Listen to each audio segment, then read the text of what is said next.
দিয়ে দিলাম তেল পরিমাণ মতন, বাটা মশলা মতন, লবণ, এক চামচ হলুদ গুঁড়া, এক চামচ জিরা গুঁড়া, দিলাম ধনিয়া গুঁড়া, গুঁড়া মরিচ, মশলাটা কষিলাম ভালোভাবে আর কি। তারপরে রান্নাটা করুন। মশলাটা কষানো হয়ে গেছে, মাছের মাথাটা দিয়ে দিলাম।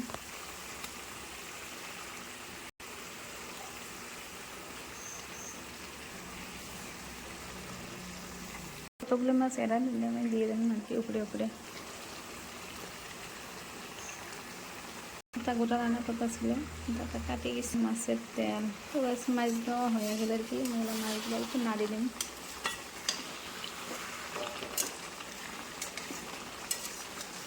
তারপরে লাগিয়ে গেছে। তো গাইস এই যে মহিলা মাছটা ঢাকিয়ে দিন, পুরো কষান করে নিন।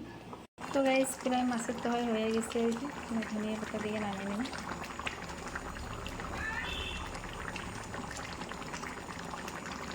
মাছের সবজি আমার রেডি আর কি। তো গাইস কমপ্লিট মাছের সবজি একদম রেডি। এতগুলো করে না, সব ভালো করে আসছে।